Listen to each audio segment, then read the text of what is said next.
Universal Basic Income, UBI, is a social welfare proposal in which all citizens of a given population regularly receive a guaranteed income in the form of an unconditional transfer payment, IA, without a means test or need to work. It would be received independently of any other income.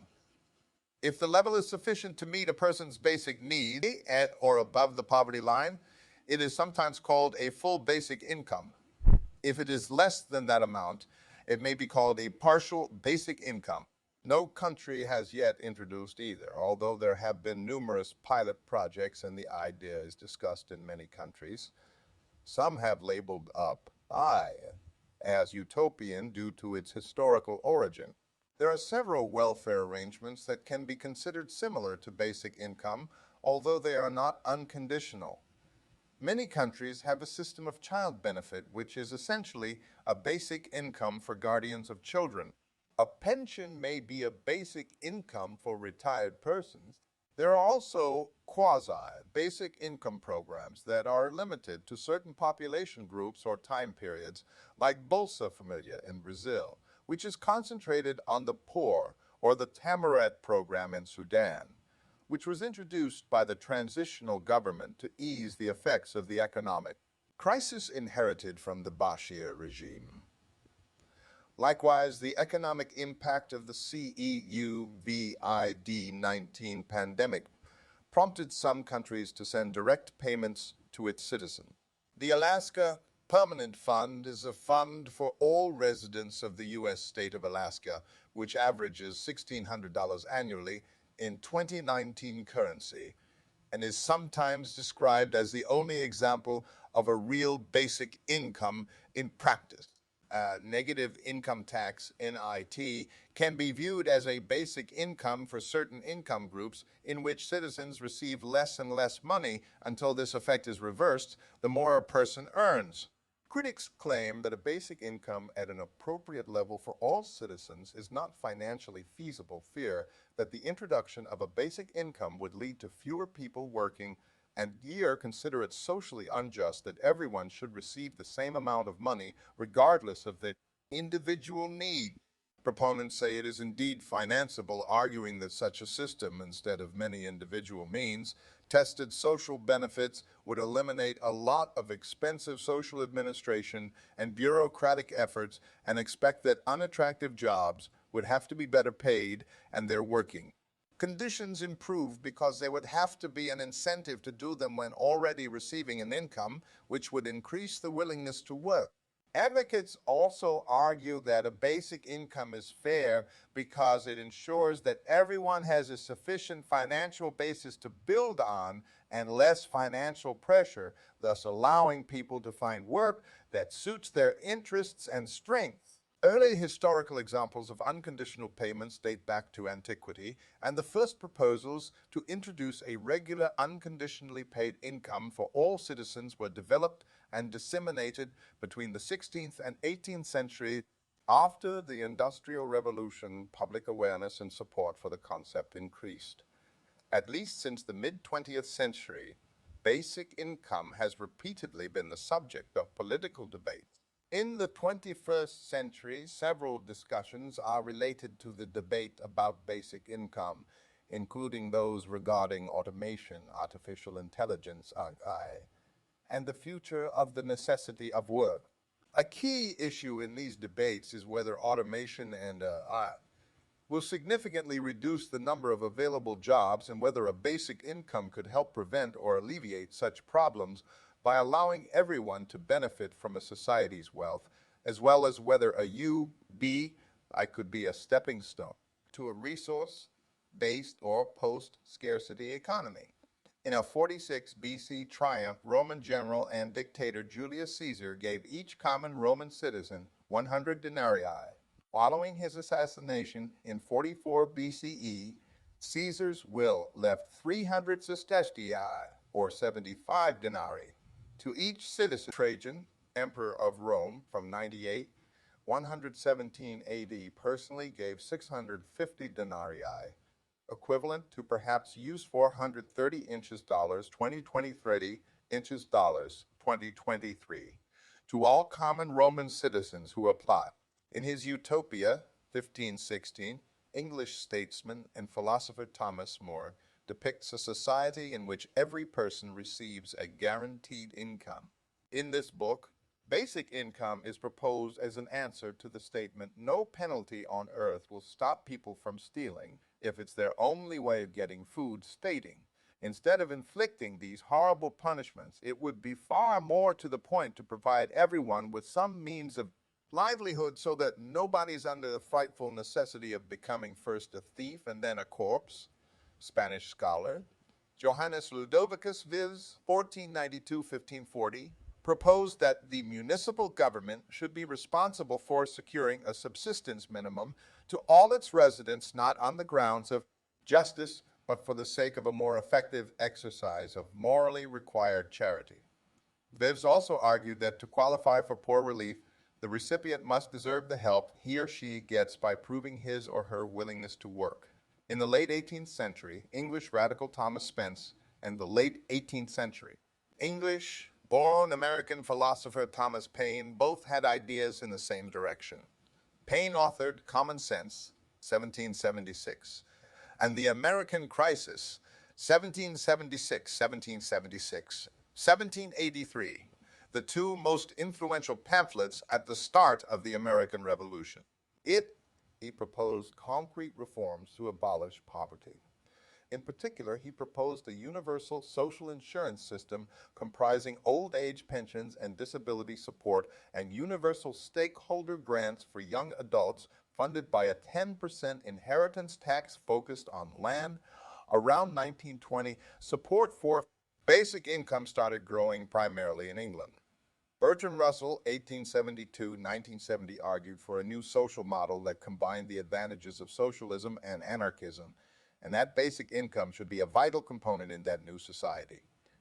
Dennis and Mabel Milner, a Quaker married couple of the Labour Party, published a short pamphlet entitled Scheme for a State Bonus 1918 that argued for the introduction of an income paid unconditionally on a weekly basis to all citizens of the United Kingdom. They considered it a moral right for everyone to have the means to subsistence, and thus it should not be conditional on work or willingness to work.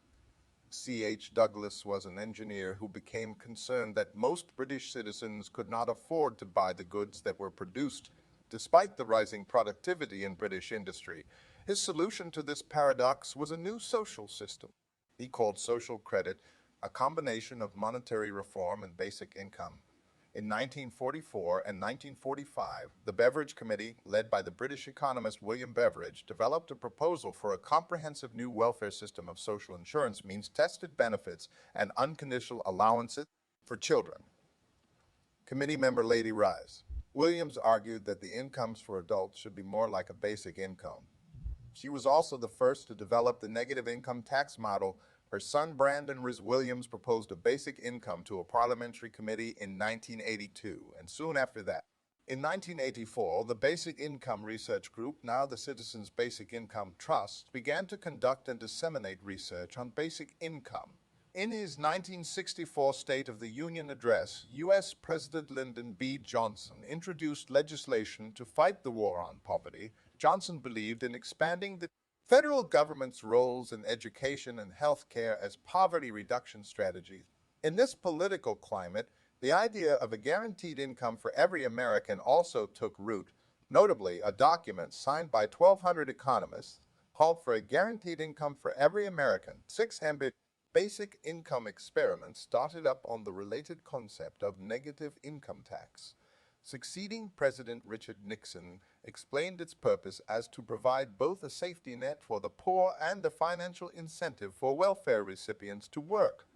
Congress eventually approved a guaranteed minimum income for the elderly and the disabled. In the mid-1970s, the main competitor to basic income and negative income tax, the Earned Income Tax Credit, EITC, or its advocates, won over enough legislators for the U.S. Congress to pass laws on that policy.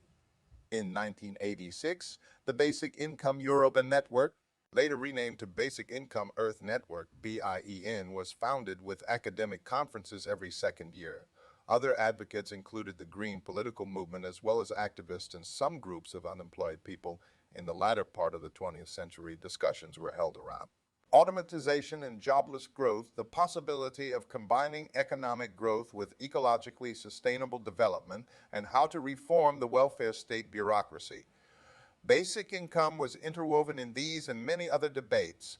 During the Bedic conferences, there were papers about basic income from a wide variety of perspectives, including economic, sociology, and human rights approaches. In recent years, the idea has come to the forefront more than before. The Swiss referendum about basic income in Switzerland 2016 was covered in media worldwide despite its rejection. Famous business people like Elon Musk, Pierre Omidyar, and Andrew Yang have lent their support, as have high-profile politicians like Jeremy Corbyn and Tulsi Gabbard. In 2019, in California, then Stockton Mayor Michael Tubbs initiated an 18-month pilot program of guaranteed income for 125 residents as part of the privately funded SEED project there. In the 2020 Democratic Party primaries, political newcomer Andrew Yang touted basic income as his core policy. His policy, referred to as a freedom dividend, would have provided adult American citizens $1,000 a month independent of employment status. On 21 January 2021, in California, the two-year donor-funded Compton Pledge began distributing monthly guaranteed income payments to a pre-verified pool of low-income residents in a program gauged for a maximum of 800 recipients, at which point it will be one of the larger among 25 U.S. cities exploring this approach to community economics. Beginning in December 2021, Tacoma, Washington piloted Growing Resilience in Tacoma, GIIT, a guaranteed income initiative that provides $500 a month to 110 families. Pennsylvania's Center for Guaranteed Income Research larger study. A report on the results of the GIIT experiment will be published in 2024. One central rationale for basic income is the belief that automation and robotization could result in technological unemployment, leading to a world with fewer paid jobs. A key question in this context is whether a basic income could help prevent or alleviate such problems by allowing everyone to benefit from a society's wealth, as well as whether I could be a stepping stone to a resource-based or post-scarcity economy. U.S. presidential candidate and nonprofit founder and Ru Yang has stated that automation caused the loss of 4 million manufacturing jobs and advocated for a UBI, which he calls a freedom dividend of $1,000 a month rather than worker retraining programs. Yang has stated that he is heavily influenced by Martin Ford's Ford. The emerging technologies will fail to deliver a lot of employment. On the contrary, because the new industries will rarely, if ever, be highly labor-intensive. Similar ideas have been debated many times before in history, that the machines will take the jobs. So the argument is not new, but what is quite new is the existence of several academic studies that do indeed forecast a future with substantially less employment in the decades to come. Additionally, President Barack Obama has stated that he believes that the growth of artificial intelligence will lead to an increased discussion around the idea of unconditional free money for everyone. Some proponents of UBI have argued that basic income could increase economic growth because it would sustain people while they invest in education to get higher, skilled and well-paid jobs. However, there is also a discussion of basic income within the degrowth movement, which argues against economic growth. Advocates contend that the guaranteed financial security of a UBI will increase the population's willingness to take risks, which would create a culture of inventiveness and strengthen the entrepreneurial spirit. The cost of a basic income is one of the biggest questions in the public debate as well as in the research and depends on many things. It first and foremost depends on the level of the basic income as such, and it also depends on many technical points regarding exactly how it is constructed. While opponents claimed that a basic income at an adequate level for all citizens cannot be financed. Their supporters proposed that it could indeed be financed, with some advocating a strong redistribution and restructuring of bureaucracy and administration for this purpose. The first comprehensive systematic review of the health impact of basic income, or rather unconditional cash transfers in general, in low and middle income countries, a study that included 21 studies, of which 16 were randomized controlled trials, found a clinically meaningful reduction in the likelihood of being sick by an estimated 27%. Unconditional cash transfers, according to the study, may also improve food security and dietary diversity. Children in recipient families are also more likely to attend school, and the cash transfers may increase money spent on health care. Our 2022 update of this landmark review confirmed these findings based on a growing body of evidence, 35 studies, the majority being large randomized controlled trials, and additionally found sufficient evidence that unconditional cash transfers also reduce the likelihood of living in extreme poverty. Since the late 2000s, several pilot programs and experiments on basic income have been conducted. Some examples include the Permanent Fund of Alaska in the United States provides a kind of yearly basic income based on the oil and gas revenues of the state to nearly all state residents. More precisely, the fund resembles a sovereign wealth fund, investing resource revenues into bonds, stocks, and other conservative investment options with the intent to generate renewable revenue for future generations. The fund has had a noticeable yet diminishing effect on reducing poverty among rural Alaska indigenous people, notably in the elderly population. However, the payment is not high enough to cover basic expenses, averaging $1,600 annually per resident in 2019 currency. It has never exceeded $2,100 and is not a fixed, guaranteed amount. For these reasons, it is not always considered a basic income. Thank you for watching.